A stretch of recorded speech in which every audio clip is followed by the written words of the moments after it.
नमस्कार दोस्तों। मैं आप सभी के समक्ष आज बहुत सारे लोग बार बार ये क्वेश्चन कर रहे थे कि भैया प्लेसमेंट पे वीडियो लेके आइए, प्लेसमेंट पे वीडियो लेके आइए। तो कई सारे क्वेश्चंस हैं जिन पर मैं पहले अब बता देता हूँ कि कौन कौन से पॉइंट्स पे मैं बात करूंगा। सबसे पहले बात करें कि क्या आरआई से 100% प्लेसमेंट होती है या नहीं होती, इसकी क्या रियलिटी है, नंबर एक। नंबर दो, मेरा प्लेसमेंट में क्या क्या रहा, अपना ओवरऑल एक्सपीरियंस शेयर करूंगा।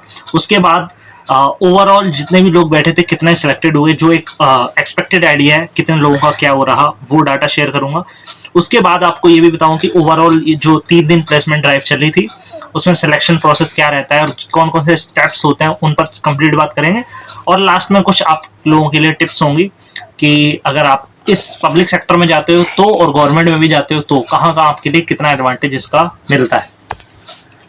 तो सबसे पहले मैं बात करता हूँ, शुरू से शुरू करते हैं एकदम कि कहाँ से जहाँ से स्कूल्स आते हैं तब से लेके बाद तक का जितना प्रोसेस। अगर मैं इस साल की बात करूँ, अपना एक्सपीरियंस शेयर करते हुए चलूंगा और एंड में जितने भी बातें हैं, ये पांचों बातें हम उनमें पॉइंट्स कवर कर लेंगे। तो सबसे पहले अगर मैं बात करूँ अपने आरआई के प्लेसमेंट के रिगार्डिंग, तो इसमें टोटल इस बार क्या हुआ था कि लगभग ने आवेदन किया था कि वो लोग आएंगे, ठीक है, जिनमें से फाइनली 3 दिन इंटरव्यू चला था, 26, 27, 28, 3 दिन। अप्रैल 2025 3 दिन ये इंटरव्यू चला था, कैंपस प्लेसमेंट ड्राइव चली थी जिसमें 15 स्कूल टोटल आए थे 30 में से। और ये जो 15 स्कूल थे मोस्टली जो नॉर्थ इंडिया के कुछ थे, मोस्टली गुजरात, महाराष्ट्र, एमपी, राजस्थान, इधर साइड के स्कूल्स थे, ठीक है। हालांकि आते साउथ से भी हैं, सेंटर से भी, कई जोन से आते हैं, ठीक है। अगर हम बात करें कि ये जो स्कूल्स आए थे इनकी, तो इनमें सबसे पहले 24 तारीख को, मतलब कैंपस प्लेसमेंट होने से पहले कुछ आधे एक घंटे का आपका सेशन होता है जिसमें आपको इसके बेसिक चीज़ों के बारे में बताया जाता है, ठीक है। उसके बाद अगर हम बात करें उस पर्टिकुलर डेट पे, फिर जब 26, 27, 28 का पहला दिन होता है तो तीनों दिन क्या होता है कि ये सारे स्कूल्स आते हैं और फिर डिवाइड हो जाता है कि जैसे 15 स्कूल हैं तो 5 पहले दिन, 5 दूसरे दिन, 5 तीसरे दिन, 5-5 दिन स्कूलों का एक एक दिन अलॉट हो जाता है। अब होगा क्या, ये जो 5 स्कूल हैं, पहले दिन 26 तारीख को जो 5 स्कूल आए थे, फिर 126 रूम नंबर जो है वहां पे ये लोग एक एक करके 5 स्कूल आएंगे। जैसे पहला ए है, ये स्कूल आएगा, ये अपने बारे में बताएगा कि हम कौन है, हम कहाँ से हैं, हम अगर आप हमारे स्कूल को ज्वाइन करते हो तो हम आपको कितनी सैलरी देंगे, एक रेंज बता देते हैं, इतनी सैलरी देंगे, फूड एकोमोडेशन कितना देंगे, वाईफाई देंगे और मेडिकल पीएफ क्या क्या फैसिलिटीज देंगे, ठीक है, और क्यों आपको हमारे स्कूल को ज्वाइन करना चाहिए। इस तरीके से जो और स्कूल होंगे वो एक एक करके अपने अपने बारे में थोड़ा बताते हैं। इसके साथ वो ये भी बताते हैं कि हमें हमारे स्कूल में किस सब्जेक्ट की वैकेंसी खाली है, ठीक है, और हमें एक टीचर में कौन कौन सी क्वालिटीज चाहिए, ठीक है। और उसके साथ में एंड में फिर ये भी मायने रखेगा कि उनका सबका अलग अलग सिलेक्शन प्रोसेस होता है, वो भी वो लोग बता देते हैं। और एंड में फिर रूम नंबर अलॉट हो जाता है कि इस रूम नंबर में वो लोग बैठे हैं, ठीक है। तो ये आपको क्लियर हो गया कि जो स्कूल्स होते हैं वो पहले अपने बारे में थोड़ा बताएंगे, उस रूम नंबर में बैठे हुए हैं, हमें इस सब्जेक्ट के लिए टीचर्स चाहिए और हमारी ये रिक्वायरमेंट्स हैं। सिलेक्शन प्रोसेस ये है, मेनली 3 स्टेजेस में सिलेक्शन प्रोसेस होता है। पहले रिटन टेस्ट होता है, फिर डेमो टीचिंग होती है, फिर इंटरव्यू होता है। कोई स्कूल सिर्फ रिटन और डेमो करवाता है, कोई तीनों करवाता है, कोई डायरेक्ट इंटरव्यू करवाता है। तो ये तीनों प्रोसेस इसमें रहते हैं। उसके बाद फिर जो भी रूम, अब आपको टोटल 3 दिन में 15 स्कूल हैं 5-5 करके, तो जिस भी पर्टिकुलर में आप जब वहां पे बैठे होंगे 126 में, तो आप देख लो, अपनी प्रायोरिटी सेट कर लो कि ये जो 5 स्कूल हैं इनमें से मेरे खुद के सब्जेक्ट में इस स्कूल में जगह है ना। मेरे सब्जेक्ट, मान लो मैं सोशल साइंस के लिए जा रहा हूँ या हिंदी के लिए जा रहा हूँ, तो इस स्कूल में वैकेंसी है। आपने 5 में से कुछ स्कूल्स को, जो भी स्कूल्स होते हैं उनको जब रूम्स अलॉट हो जाते हैं, उसके बाद देखो प्रोसेस क्या होता है। जो भी स्टूडेंट्स अपनी प्रायोरिटी सेट कर लेते हैं कि मुझे इस रूम में जाना है, इस स्कूल में, तो उसके अकॉर्डिंग फिर वो उस पर्टिकुलर रूम में जाते हैं और सबका सिलेक्शन, जो भी प्रोसेस है, जो भी स्टेप्स हैं, जैसे मैंने बताया, आपका रिटन टेस्ट, डेमो टीचिंग और इंटरव्यू, ये 3 फेज होते हैं। वो स्कूल पर डिपेंड करता है कि वो कौन कौन से प्रोसेस करवाएंगे, फिर वो अपने अकॉर्डिंग अपना स्टार्ट करते हैं। आपको जिसमें भी जाना है आप वहाँ जाएंगे, उनके स्टेप्स को फॉलो करते हैं, ठीक है। तो कई ऐसे होते हैं जो रिटन टेस्ट लिया, उसके बाद रिजल्ट आता है और फिर किसी को बाहर कर दिया, फिर उनमें से जो बचे उनका डेमो टीचिंग हुआ, फिर उनमें से जो बचे उनका फाइनल इंटरव्यू हुआ। ऐसे भी चलता है, इंटरव्यू कराएंगे, डायरेक्ट आपसे बात करने लगेंगे। कुछ होंगे जो डेमो और इंटरव्यू करवाएंगे, मोस्टली जो होते हैं वो डेमो और इंटरव्यू करवाते हैं, लेकिन कुछ कुछ ऐसे भी जो रिटर्न डेमो ये भी करवाते हैं, ठीक है। तो ये डिपेंड करता है कि वो स्कूल कैसा है। जो थोड़ा तगड़ा स्कूल होगा वो थोड़ा प्रोसेस उसका टफ होता है। अब बात कर लेते हैं थोड़ी सी कि ये इस तरीके से हो जाता है। उसके बाद अब रिजल्ट कब तक आता है, कुल मिला के देखिए, जब आप इंटरव्यू देखेंगे या पैनल में बैठेंगे तब आपको लगभग आइडिया हो जाएगा कि आपका सिलेक्शन हुआ है नहीं। कुछ ऐसे स्कूल होंगे जो आपको रैंडम बता देंगे कि आपको हमने सेलेक्ट कर लिया है, पैसे उसी की बात करने लगेंगे कि इतना हम पैकेज देंगे, फूड एकोमोडेशन ये देंगे, सारी बातें। कुछ जो होंगे वो बोल देंगे हम आपको बताएंगे, लिस्ट आएगी, तो हफ्ते 10 दिन के बाद एक कॉलेज के पोर्टल पे वो लोग भेज देते हैं कि ये बच्चे सिलेक्ट हुए हैं, ठीक है, कुछ रैंडम बता देते हैं। अब बात करते हैं कि कितने चांस होते हैं सिलेक्शन के। तो देखिए ये डिपेंड स्कूल वाइज करता है। कुछ स्कूल ऐसे होते हैं जो थोड़े लीनियंट होते हैं, यानी कि थोड़ा बहुत ज़्यादा आपसे डिमांड नहीं चाहते कि ये हो वो 50 चीज़ें, वो नॉर्मली ठीक ठाक चीज़ें जज करते हैं और उस बेसिस पे फिर आपको रख लेते हैं। कुछ स्कूल ऐसे होते हैं उनको सब कुछ चाहिए, ठीक है। अब कुछ स्किल्स जो मैं बता देता हूँ जो बहुत ज़रूरी हैं, जितने भी इन चीज़ों को जरूर प्रेफर करते हैं। सबसे पहली चीज़ आपकी हायर क्वालिफिकेशन कितनी ज़्यादा है, जैसे आपने मास्टर्स कर रखा है, पीजी कर चुका है, उस हर चीज़ का आपको एडवांटेज मिलेगा। आपने बहुत सारे डिप्लोमा कर रखे हैं, वो सब ऐड ऑन होते हैं आपकी सीवी में। फिर दूसरा आपकी इंग्लिश फ्लुएंटली होनी चाहिए, ये तो मस्ट है। कोई भी सब्जेक्ट आपको पढ़ाना है पब्लिक सेक्टर में, आपकी इंग्लिश अच्छी होनी चाहिए। हिंदी और इंग्लिश दोनों भाषाओं में आपको पढ़ाना आना चाहिए, जैसे आप साइंस के टीचर हो किसी भी सब्जेक्ट के। फिर तीसरा आपको कंप्यूटर पे आपकी कमांड होनी चाहिए, आपको MS ऑफिस पूरा चलाना आना चाहिए, MS वर्ड है, PPT है, ये सब काम आने चाहिए, ठीक है।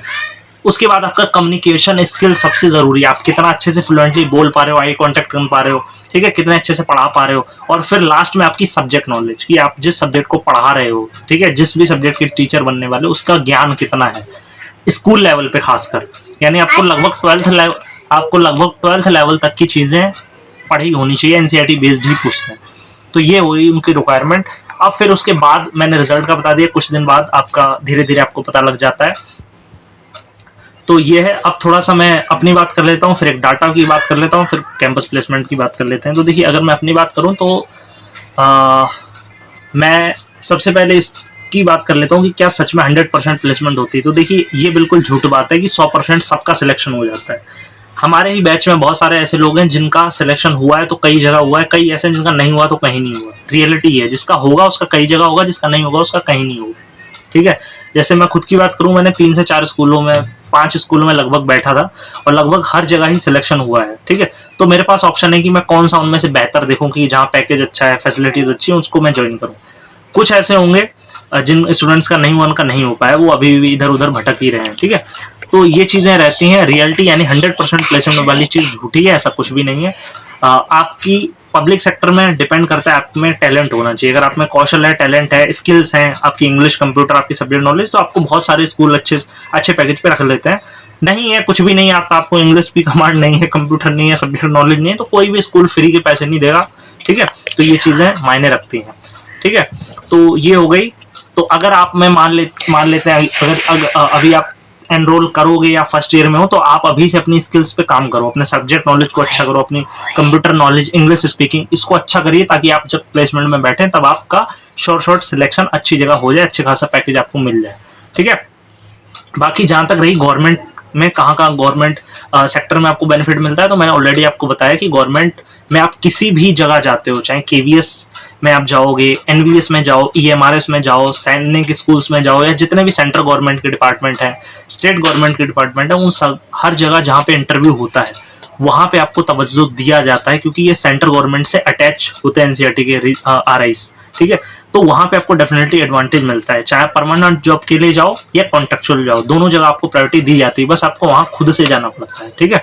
तो ऑलरेडी मैंने एक इंटरव्यू भी आशीष भैया का डाला था, जो KVS में TET सोशल साइंस परमानेंट है, अभी वो जॉब करते हो, उनका खुद का इंटरव्यू इसी चैनल पे, उसको चेक करिए। उसमें मैंने डिटेल से बताया कि उनको कहाँ RI का कितना बेनिफिट मिला था उनके इंटरव्यू में, ठीक है। तो ये रियलिटी है। 4 लोग आपको कुछ भी कहेंगे कि RI में ये नहीं होता, वो नहीं होता, झूठी बातें हैं, ये सब कहने की चीज़ है, ठीक है। जब आप खुद कहीं बैठोगे पैनल में, किसी लेवल पे जो जाएगा ना, जो किसी औहदे पे व्यक्ति, वही रियलिटी जानता है। अभी जो हमें मिल जाता है वो घर की मुर्गी दाल बराबर, उसकी हम इंपॉर्टेंस नहीं समझते हैं, ठीक है। JNU को भी इतना बड़ा इंस्टीट्यूशन बोला जाता है कि सबसे बड़ा देश का इंस्टीट्यूशन है, लेकिन JNU के लिए भी 4 बातें, 4 लोग जो होते हैं वो उसके लिए भी बोलते हैं, अरे पॉलिटिक्स है वहाँ पे, बेकार जगह है, पढ़ाई नहीं होती है, सिर्फ छात्र राजनीति होती है। तो अगर प्लस माइनस हर जगह है, अच्छी बुरे। IIT की बात करते हैं लोग, IIT बहुत बड़ी चीज़ है, IIT से भी अब 100% प्लेसमेंट नहीं होती। पिछले साल का डाटा कि सिर्फ 60% बच्चे वहाँ से जॉब ले पाए, 40% वहाँ से पढ़ के भी बेरोजगार है। सोचो IIT इतना बड़ा इंस्टीट्यूशन, वहाँ से भी 40% लोग नहीं जॉब ले पा रहे हैं। तो हर जगह हर तरह की चीज़ें हैं। इंस्टीट्यूशन एजुकेशन सेक्टर में बहुत बड़े लेवल पे है, बीएड एमएड आईटेप सब कुछ करवाता है। आप में टैलेंट होगा, आप बहुत बड़े लेवल तक जा सकते हो और उस डिग्री की बहुत बड़ी वैल्यू है। ठीक है, ये मैं ऐसे ही नहीं कह रहा हूँ, जो है रियलिटी वही आपको बता रहा हूँ। ठीक है, अब मैं लास्ट में बात कर लेता हूँ थोड़ा सा अपने कि मेरा क्या रहा और ओवरऑल डाटा क्या रहा, कितने बच्चे बैठे। तो देखिए एग्जैक्ट मेरे पास डाटा नहीं है, लेकिन मेरा अनुमान है कि बीएड एमएड के भी बैठे थे मोस्टली, आईटेप के भी बैठे थे। तो लगभग 200 के आसपास बच्चे बैठे होंगे, 200-300। उनमें से इंटीग्रेटेड वाले जो बच्चे होते हैं वो सिर्फ एक्सपीरियंस के लिए बैठते हैं, उन्हें जॉब नहीं करनी होती, उनका ये होता है कि मास्टर्स करना है। तो उन्होंने तो ज्वाइन किया नहीं, उनको साइड ही कर दें। एमएड के भी बहुत कम होते हैं जो आते हैं, सिर्फ मोस्टली बीएड के ही होते हैं जो प्लेसमेंट लेते हैं। तो अगर मैं अपनी बात करूं तो जहां तक मैंने ये देखा है कि 15 से 20 बच्चे ही ऐसे थे जिनका लगभग हर जगह लिस्ट में नाम था। मेरी खुद की क्लास के 15 से 20 बच्चे ऐसे हैं, उन्हीं में से जो कॉमन नाम है 15-20 बच्चों की, जिनका लिस्ट में लगभग हर स्कूल में नाम है, कुछ ऐसे जिनका कहीं नहीं हुआ है। तो यही चीज आपको समझाने की कोशिश कर रहा हूँ कि प्लेसमेंट लेना ना बहुत आसान है ना बहुत कठिन है, आप पे डिपेंड करता है।